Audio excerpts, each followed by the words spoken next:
ഗുരുവായൂർ ഏകാദശി ഉദയാസ്തമന പൂജ മാറ്റിയതിനെതിരായ ഹർജി ഹൈക്കോടതി ഇന്ന് വീണ്ടും പരിഗണിക്കും. അഷ്ടമംഗല ദേവപ്രശ്നത്തിൽ ഉത്സവ പൂജ രീതി യഥാവിധി തുടരണമെന്ന് കണ്ടിരുന്നുവെന്നാണ് ഹർജിക്കാർ കഴിഞ്ഞ ദിവസം ഹൈക്കോടതിയെ അറിയിച്ചത്. ഏകാദശി ഉദയാസ്തമന പൂജ മാറ്റിയത് ആചാരലംഘനമായിട്ടാണ് ചൂണ്ടിക്കാട്ടി തന്ത്രി കുടുംബാംഗങ്ങളാണ് ഹൈക്കോടതിയെ സമീപിച്ചത്.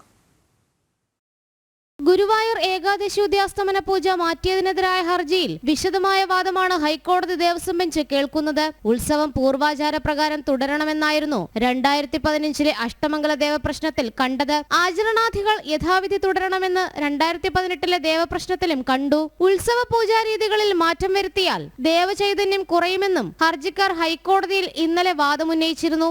സാധാരണ വഴിപാടാണ് ഉദയാസ്തമന പൂജയെങ്കിൽ തന്ത്രിയുടെ അനുവാദം വാങ്ങേണ്ടതില്ലെന്നും ഹർജിക്കാർ ചൂണ്ടിക്കാട്ടിയിട്ടുണ്ട്.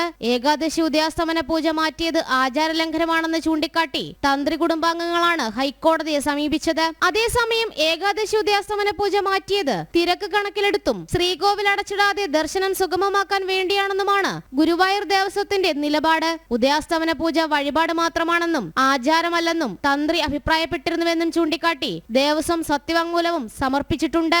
ജനം, കൊച്ചി.